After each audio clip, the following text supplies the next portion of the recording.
நண்பர்கள் அனைவருக்கும் Sri சாயருள் YouTube channel சார்பாக அன்பு வணக்கங்கள். இன்னைக்கான பதிவு அனைவருக்குமே மிகவும் பயன்படக்கூடிய ஒரு பதிவா வந்துட்டு இருக்கும். குடிசையில் இருப்பவரும் குபேரராக மார்கழி மாதம் ஏற்ற வேண்டிய ஜோதி விளக்கு, நிலைவாசலில் போட வேண்டிய கோலம், இந்த ஒரு மந்திரம் ஒரு நாள் சொன்னால் கூட போதும், இந்த மாதம் முழுவதும் வழிபட்ட பலன் கிடைக்கும்.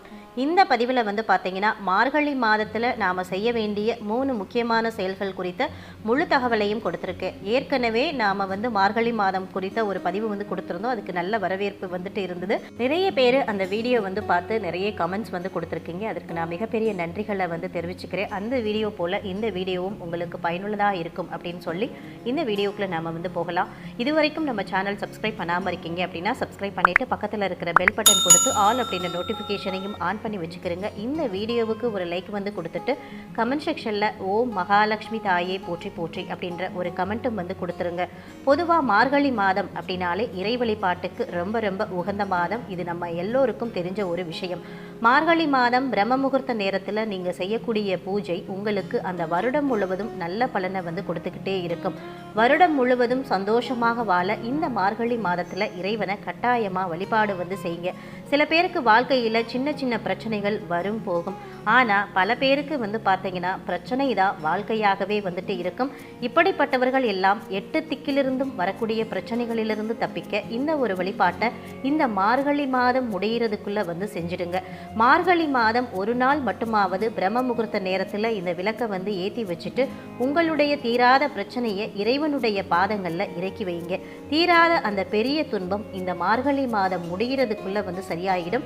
இந்த ஜோதி விளக்கு வழிபாட்டை நாம் எப்படி செய்வது அப்படின்றத முதல் தகவலாக நம்ம பார்க்கலாம். ஜோதி விளக்கு அப்படின்னு கடைகளில் கிடைக்கும். இந்த விளக்கு திரியை நாம் பக்கவாட்டில் போட மாட்டோம், நடுவில் தான் திரி போட்டு ஏற்றுவோம். இந்த விளக்கு எரியிறப்போ இந்த விளக்கில் இருக்கக்கூடிய வெளிச்சமானது இந்த விளக்கை சுற்றி 8 திக்கிலும் பிரதிபலிக்கும். இந்த விளக்கத்தான் ஜோதி விளக்கு அப்படின்னு சொல்லுவாங்க. மார்கழி மாதம் ஏதாவது ஒரு நாள், அதாவது மார்கழி மாதத்தில் வரக்கூடிய வெள்ளிக்கிழமை அல்லது செவ்வாய்க்கிழமையில் கூட இந்த விளக்கை நீங்கள் ஏற்றி வைத்து வழிபாடு செய்யலாம். பூஜை அறையில் இந்த விளக்கை மார்கழி மாதம் பிரம்ம முகூர்த்த நேரத்தில் ஏற்றி வைத்திடுங்க. அந்த விளக்கோட ஒளி எப்படி 8 திக்கிலும் பட்டு பிரகாசமாக ஜொலிக்குதோ அதே மாதிரி உங்களுடைய வாழ்க்கையும் 8 திக்கிலும் பிரகாசமாக ஜொலிக்கும் அப்படின்றது தான் இந்த வழிபாட்டோட தாத்பரியமாக நமக்கு சொல்லப்பட்டிருக்கு. ஏற்றி வைத்த அந்த விளக்குக்கு முன்பாக அமர்ந்து உங்கள் குடும்பத்தில் இருக்கக்கூடிய எந்த பிரச்சனை முதல்ல சரியாகணும்னு நினைக்கிறீங்களோ அந்த பிரச்சனையை இறைவனிக்கிட்ட சொல்லி அந்த பிரச்சனைக்கு தீர்வு வேணும் அப்படின்னு பிரார்த்தனை வைங்க. ஃபார் எக்ஸாம்பிளுக்கு பார்த்தீங்கன்னா இப்போ உங்கள் கணவருக்கு வருமானம் அதிகரிக்கணும்னா அதுக்காக பிரார்த்தனை வச்சுக்கிறோங்க. உங்கள் வீட்டில் திருமண வயது ஆகியும் இன்னும் திருமணம் நிச்சயிக்கப்படாமல் இருக்கிறவங்களுக்கு நல்லபடியாக வரநமையணும் அப்படின்னு நீங்கள் பிரார்த்தனை வச்சுக்கலாம். இல்லை யாராவது வீட்டில் நோய் நொடியோடு கஷ்டப்படுறாங்க அப்படின்னா நோய் தீரணும் அப்படின்னு பிரார்த்தனை வச்சுக்கலாம். நிறைய பேருக்கு பார்த்தீங்கன்னா கடன் சுமை மிகப்பெரிய பிரச்சனையாக இருக்கும். அப்படிப்பட்டவங்க அந்த கடன் குறையணும் அப்படின்னு பிரார்த்தனை வச்சுக்கலாம். இப்படி உங்களுக்கு எந்த வேண்டுதலை வேண்டும்னாலும் நீங்கள் வைக்கலாம். ஆனால் ஒரே ஒரு வேண்டுதலாக மட்டும் இந்த நேரத்தில் நீங்கள் வச்சுக்கிறீங்க. பிரம்ம முகூர்த்த நேரத்தில் மார்கழி மாதம் இந்த விளக்கை ஏற்றி வைத்து நீங்கள் வைக்கக்கூடிய வேண்டுதல் நிச்சயமாக இந்த மார்கழி மாதம் முடிகிறதுக்குள்ளே பலிக்கும் அப்படின்றது நம்பிக்கையாக சொல்லப்படுது. தினமும் இந்த விளக்கை ஏற்றி வைத்து வழிபாடு செய்வதா இருந்தாலும் சரிதாங்க. முடியாதவங்க மார்கழி மாதம் வரக்கூடிய வெள்ளிக்கிழமை செவ்வாய்க்கிழமையில் இந்த வழிபாட்டை கடைபிடிக்கலாம். இந்த விளக்கில் கட்டாயமாக நல்லெண்ணெய் ஊற்றி பஞ்சுத்திரி போட்டு ஏற்றணும். இதை நினைவில் வச்சுக்கிறோங்க. இப்போ சில பேர்கிட்ட அந்த விளக்கு இல்லை அப்படின்ற பட்சத்தில் என்ன பண்ணுறது, அந்த விளக்கை வாங்கக்கூடிய சந்தர்ப்பமும் இல்லை அப்படின்னு சொல்கிறவங்க பஞ்சு வாங்கி நீங்கள் உருட்டி மல்லிகைப்பு திரி போல் தயார் பண்ணி வச்சுக்கிறோங்க. ஒரு மண் அகல் விளக்கு எடுத்துக்கிறோங்க. இப்போது அந்த வாய்ப்பகுதி இல்லாத மாதிரி அகண்ட தீபங்கள் உங்களுக்கு கடையில் கிடைக்குது. அந்த மாதிரி மண் அகண்ட தீபம் வாங்கி வச்சுக்கிறோங்க. விலை மலிவாக தாங்க இருக்கும். அந்த விளக்கை வாங்கி அதில் நல்லெண்ணெய் ஊற்றி அதுக்கு நடுவில் நீங்கள் தயார் பண்ண அந்த பஞ்சுத்திரியை வைத்து ஏற்றினாலும் இதுவும் ஜோதி தீபம் போலதான் எரியும். இந்த விளக்கோட வெளிச்சமும் 8 திக்கிலும் பிரதிபலிக்கும் அப்படின்றது குறிப்பிடத்தக்க விஷயம். இந்த விளக்கு ஏற்றி வைத்து வழிபாடு செய்தாலும் உங்களுடைய வேண்டுதல் நிச்சயமாக பலிக்கும். அதனால் தவறாமல் இந்த மார்கழி மாதத்தில் ஏதாவது ஒரு வெள்ளிக்கிழமையோ செவ்வாய்க்கிழமையோ இந்த ஜோதி விளக்கு வழிபாடை செய்து பாருங்க. கட்டாயமாக நீங்கள் வைத்த வேண்டுதல் இந்த மார்கழி மாதம் முடிகிறதுக்குள்ளே நடக்குங்க. நம்பிக்கையோடு மட்டும் இந்த விளக்கு வழிபாடு செய்யுங்க. அடுத்ததாக இந்த மார்கழி மாதம் நிலைவாசலில் போட வேண்டிய கோலம் என்ன, அது குறித்த தகவல் தகவலை வந்து பார்க்கலாம். மார்கழி மாதத்தில் வீட்டு வாசலில் கோலம் போடுவதற்கு அறிவியல் ரீதியாக எத்தனையோ காரணங்கள் வந்து சொல்லப்பட்டிருக்கு. ஓசோன் படலம் பெண்களுக்கு ஆரோக்கியத்தை தரும். பெண்களுக்கு காலை எழுந்தவுடன் கோலம் போடுவது ஒரு உடல் பயிற்சி. அது எல்லாமே ஏதோ ஒரு வகையில் நம்முடைய ஆரோக்கியத்துக்கு நன்மை பயக்கக்கூடிய வகையில் அமைந்த விஷயங்கள் தான். இருந்தாலும் ஆத்மார்த்தமாக ஆன்மீகம் சார்ந்த சில விஷயங்களை இந்த மார்கழி மாதத்தோடு சேர்த்து வைத்து பார்க்கும்போது அளவில்லாத மகிழ்ச்சியும் மன திருப்தியும் நமக்கு வந்து கிடைக்குது. இந்த ஆகம விதியின்படி மார்கழி மாதம் அப்படின்னாலே வைகுண்டத்தில் இருக்கக்கூடிய மகாலட்சுமியும் விஷ்ணு பகவானும் இறங்கி பூலோகத்துக்கு வருவதாக ஒரு ஐதீகம் வந்துட்டு இருக்கு. இப்படி அவர்கள் பூலோகத்துக்கு நடந்து வரும்போது எந்த வீட்டில் இப்படி கோலம் போடப்பட்டிருக்கிறதோ அந்த வீட்டுக்குள்ள அவங்க வந்து நுழைவார்களாம். செல்வ வளங்களை வாரி வழங்குவார்களாம். இதன் மூலம் குடும்பம் சீரும் சிறப்புமாக இருக்கும் அப்படின்றது நம்பிக்கை. இப்படி மகாலட்சுமி தாயாரை நம் வீட்டுக்குள் வரவழைக்க நாம் வீட்டு வாசலில் மார்கழி மாதத்தில் எப்படி கோலம் போடுவது அப்படின்றத நாம் வந்து பார்க்கலாம். மார்கழி மாதம் நிலைவாசல்ல காவி தீட்டி கோலம் வந்து போடணும். சில பேர் இதை செம்மண் அப்படின்னு வந்து சொல்லுவாங்க. இந்த சிவப்பு நிற செம்மண்ணை தண்ணீரில் கரைத்து வாசல் படிகளில் தீட்டி அது கொஞ்ச நேரம் காஞ்சதுக்கு அப்புறமா அந்த செம்மண்ணுக்கு மேலே அரிசி மாவு கோலம் போட்டு பாருங்க. அது அத்தனை மகாலட்சுமி கடாட்சத்தை உங்கள் வீட்டுக்கு வந்து கொடுக்குங்க. மண்பாங்கான இடத்துல அரிசி மாவில் வெள்ளை நிறத்தில் கோலம் போட்டுட்டு இந்த செம்மண்ணை அப்படியே அதற்கு பார்டர் கொடுத்து பாருங்க. மகாலட்சுமியை உங்கள் வாசலில் அமர்ந்திருக்கிற மாதிரி அத்தனை லட்சணமாக வந்துட்டு இருக்கும். இந்த காவிக்கு பின்னால் ஒரு சில அறிவியல் ரகசியங்களும் மறைஞ்சிருக்கு. அந்த காலத்தில் குடிசை வீடுகளில் காவி தீட்டி கோலம் போட்டால் பூச்சி பொட்டுக்கால் அண்டாது அப்படின்றதுக்காக இதை வந்து பின்பற்றினாங்க.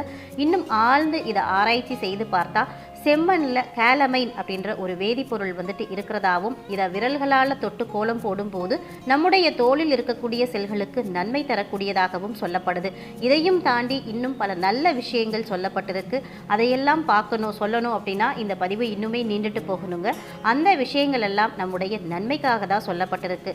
இதை நீங்கள் அறிவியல் ரீதியாக எடுத்துக்கிட்டாலும் சரி, ஆன்மீக ரீதியாக எடுத்துக்கிட்டாலும் சரி, உங்கள் குடும்பத்துக்கு நல்லது நடக்கணும் அப்படின்னா இந்த மார்கழி மாதம் முழுவதும் நிலைவாசல்ல கோலம் போடும்போது கொஞ்சம் இந்த செம்மனையும் சேர்த்து போடுங்க. நிச்சயம் உங்க குடும்பத்துல நல்லது நடக்கும். உங்க வீட்டுக்குள்ள மகாலட்சுமி தேவி வருவது நிச்சயம். முன்னோர்கள் சொன்ன எந்த விஷயமும் நமக்கு கெடுதல் தராதுங்க. முன்னோர்கள் சொன்னதை மறந்ததால் தான் நிறைய பேருக்கு நிறைய பிரச்சனைகள் வருது. அதனால இந்த மார்கழி மாதத்தில் மட்டுமாவது இந்த மாதிரி கோலம் போடுங்க. உங்க வீட்டுக்கு மகாலட்சுமி தாயாருடைய கடாட்சம் நிச்சயமாக கிடைக்கும். அடுத்ததா மார்கழி மாதத்துல இந்த மந்திரத்தை நீங்க ஒரு நாள் சொன்னால் கூட வந்து போதும். மார்கழி மாதம் முழுவதுமே நீங்க இறைவனை வழிபட்ட பலன் வந்து கிடைக்கும். அது என்ன மந்திரம், அந்த மந்திரத்தோட சிறப்புகள் என்ன, அது குறித்த தகவலை வந்து தெரிஞ்சுக்கலாம். மார்கழி மாதம் ஆரம்பிச்சிருச்சுங்க. சில பேருக்கு மார்கழி மாதம் முழுவதும் அதிகாலையில் எழுந்து இறை வழிபாடு செய்யக்கூடிய வாய்ப்புகள் வந்து கிடைக்கும். சில பேருக்கு அந்த வாய்ப்பு வந்து கிடைக்காது. உங்களுக்கு மார்கழி மாதம் முழுவதும் இறை வழிபாடு செய்யக்கூடிய வாய்ப்பு கிடைத்தாலும் சரி, அது உங்களுடைய பாக்கியம். ஒருவேளை வழிபாடு செய்ய வாய்ப்பு கிடைக்கல அப்படின்ற பட்சத்தில் இந்த மந்திரத்தை இந்த மார்கழி மாதம் முடிகிறதுக்குள்ள ஒரே ஒரு நாள் பிரம்ம முகூர்த்த நேரத்தில் சொல்லி இறைவனை வந்து வழிபாடு வந்து செய்யுங்க. மார்கழி மாதம் முழுவதும் இறைவனை வழிபாடு செய்த புண்ணியம் உங்களுக்கு வந்து கிடைத்துவிடும். அந்த மந்திரத்தை நாம எப்படி உச்சரிக்கிறது அப்படின்றத வந்து பார்க்கலாம். கஷ்டம் தீர மார்கழி மாதம் பிரம்ம முகூர்த்த நேரத்தில் தினமும் இறை வழிபாடு செய்வது நல்லது அப்படின்னு வந்து சொல்லுவாங்க. உங்களுக்கு ஏதாவது தீராத கஷ்டம், துன்பம், துயரம் இந்த மாதிரி வாழ்க்கையில் இருக்குது அப்படின்னா இந்த மார்கழி மாதத்தில் ஏதாவது ஒரு நாளை வந்து தேர்ந்தெடுத்துக்கிறங்க. கொஞ்சம் சிரமம் பார்க்காம கஷ்டப்பட்டு பிரம்ம முகூர்த்த நேரத்தில் எழுந்து சுத்தபத்தமாக வந்து குளிச்சிடுங்க. குலதெய்வத்தை நினைத்து பூஜை அறையில் விளக்கேற்றுங்க. நிலைவாசலில் 2 அகல் விளக்கு ஏற்றி வைங்க. வழக்கம் போல் வாசல் தெளித்து அழகாக கோலமும் வந்து போட்டுக்கிறங்க.